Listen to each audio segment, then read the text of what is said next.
كنت اشوف الكعبه في التلفزيون، عايزه ادخل جوه التلفزيون، كنت اشوفها البي بنفسي ادخل معاهم جوه، وانا بهذه الحاله يكتبها الله لي وانا لا ارى. سبحان عظيم كريم.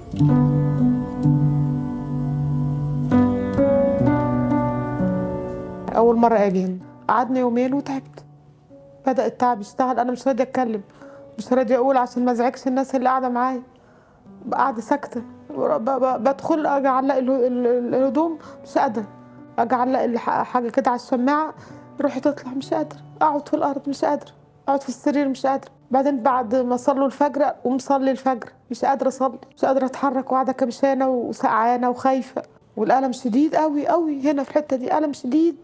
وانا برضه عماله اتحامل عشان مش عايزه احرج موقف الناس اللي معايا او اعمل لهم ازعاج او حاجه يعني، لغايه لما وقعت.